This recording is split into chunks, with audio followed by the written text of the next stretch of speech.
Leksiya devam ettirimiz endi vatandaş. Bugün sizlarga so'zlaydigan leksiyaning mavzusi mundaq.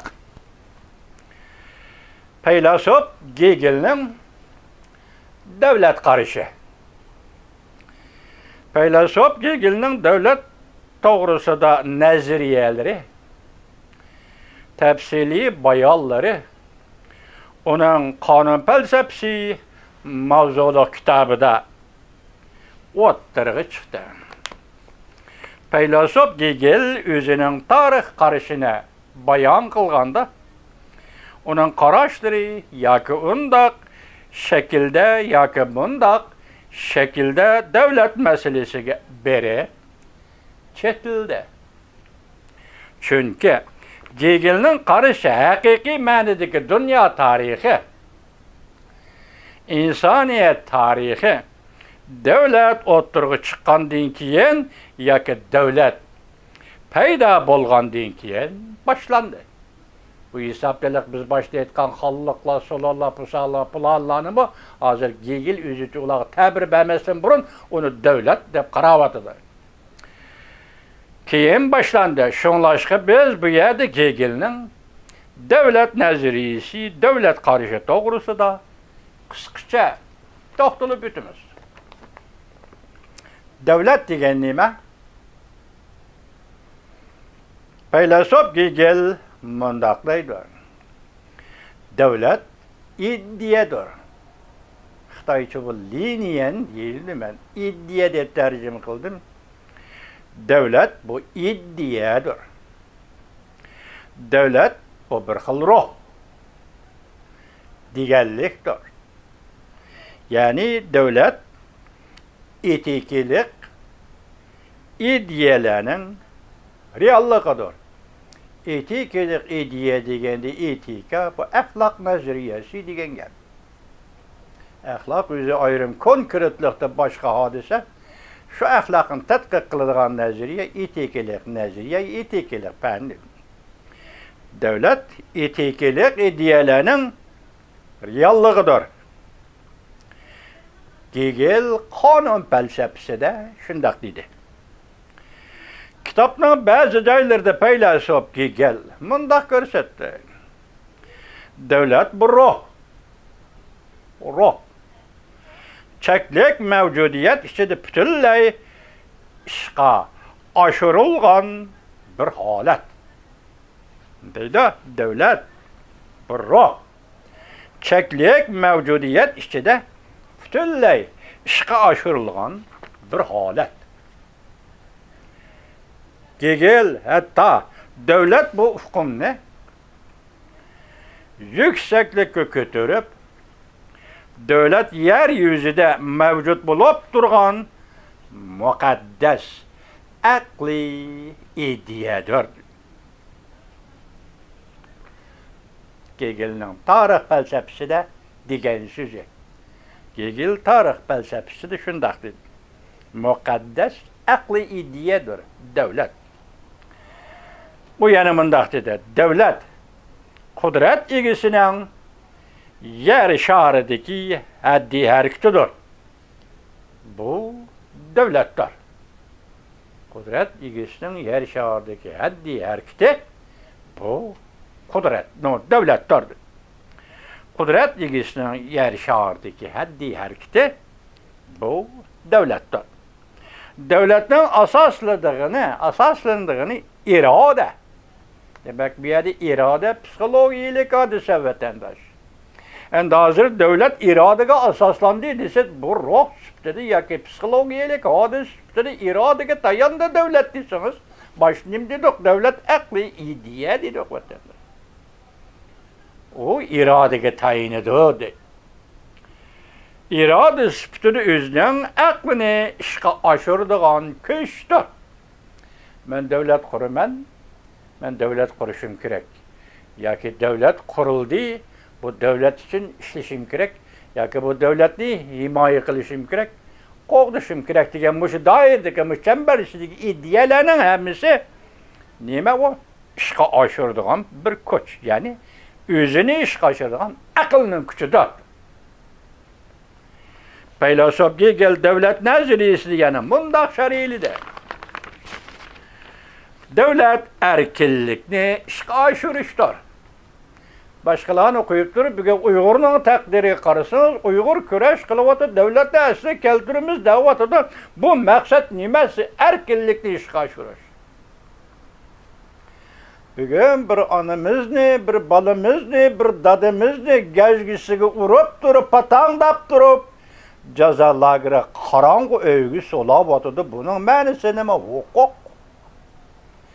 Bu hukuka qandaq erişdi, bir dairde devlet kurdum deb devlet kurup, hukuka kuchqa ega bo'ldi. Bugün Uygurni patandap durup, ceza lagıra solavatıdır, övgü solavatıdır. Qamal qılıvatıdı, öldürüvatıdı, cesetlerini ahlat tökkendek tuşuvatıdı, töküvatıdı. Hatta Uygur'un ölüki mazar mı körelmedi, defne körelmedi, namazı çürülmedi.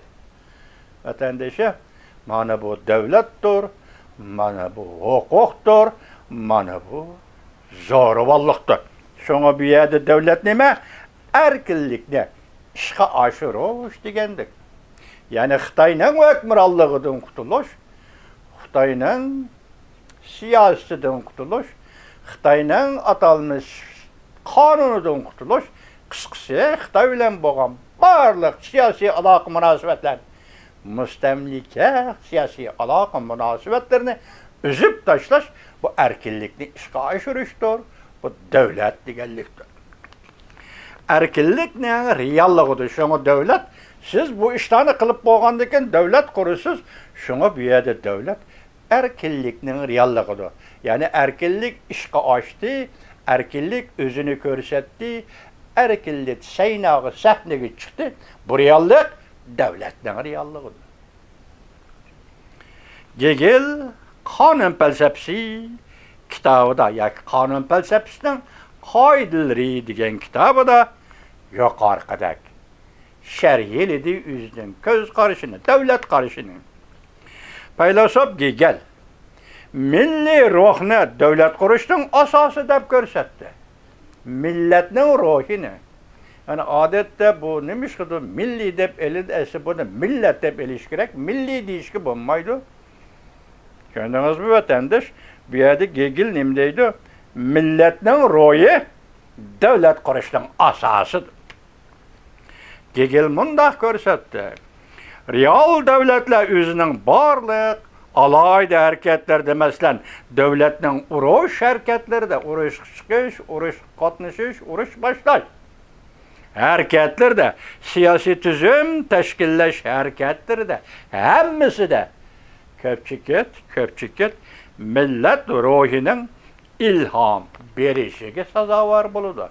Mayli birisi bilan urush qil, mayli devletni teşkilla, mayli jamiyatni teşkilla, mayli muarif, mayli nima. Zadi devlet her xil hodisalar, devlet kerak bo'lgan her xil hodisalarda devlet millet ruhining ilham berishiga erishadi. Bu söz Hegel tarix felsefesi degan kitobda turib qo'ydi. Faylasop Hegel devlet degan bu sen ve bu hukmni ilohning aqliy irodasi bilan birlashtirib devletni barliq jamiyat hodislarini belgilaydigan asos deb sharhlaydi. Barliq hodislar, bu jamiyatdagi sizning turmushingiz, uning turmushi, buning ishlab chiqarish holati, ishlab chiqarish iqtisodiy faoliyatlar va barliq hodislarning hammasini ilohning irodasi deb bog'lab turib, tushuntirib turib, shuni bilan birlashtirib, buni davlat belgilaydi deydi Hegel. Bunda bo'lganda jamiyatning iqtisodiy munosabatlari ne keldi? Beqindi o'rinda, davlatga beqindi o'rinda turdi deydi. Yani iqtisod davlat belgilagan o'rinda turdi. Yani sotsialistik iqtisod, kapitalistik iqtisod deydi-ku. Shundanmi? Şu iqtisod sohasida xilma-xil atalg'ular shu iqtisodning harakatchan holati yoki jarayonlashgan holati desangiz, mushning hammasini davlat belgilaydi deydi.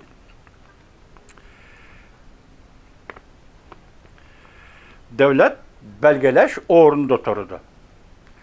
Furala cemiyeti, bu Furala cemiyeti degen başka bir ufkun vatandaşlar. Yani vaktimiz yetse ayrım düşündürüşümüz mümkün. Bu gap nima? Şu Kanun felsefesi degen kitabıda Kanun felsefesi degen kitabıda Hegel özü o'tirib qo'ygan Furala cemiyeti degen nima degen gap Furala cemiyeti.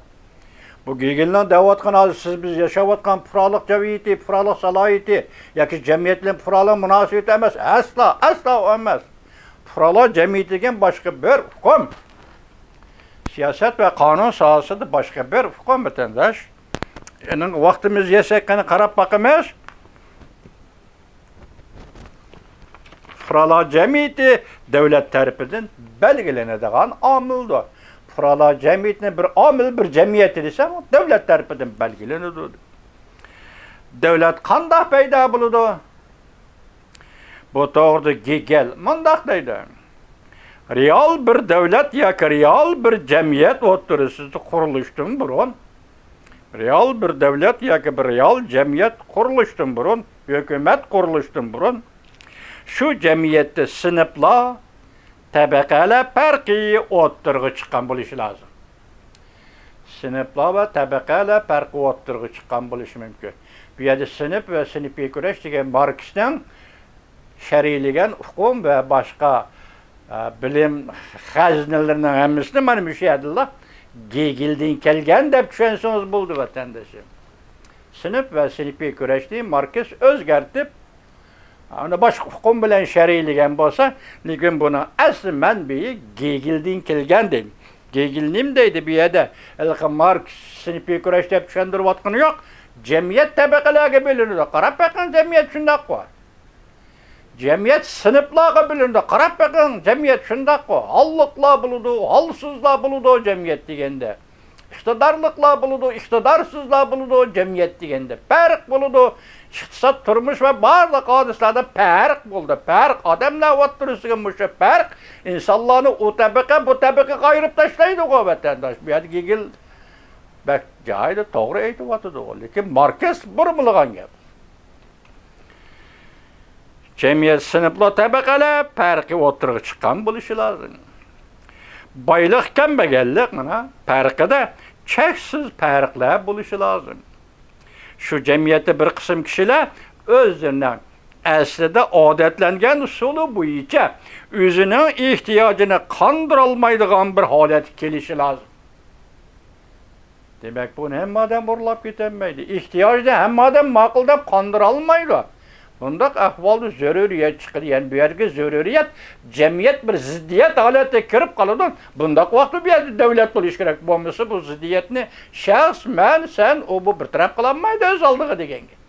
Buni faqat davlat bir taraf, davlatning kuchi bir taraf qiladi deganga. Bu so'zni qaysi kitobida? Tarix felsefasi degan kitobida Hegel shundoq dedi.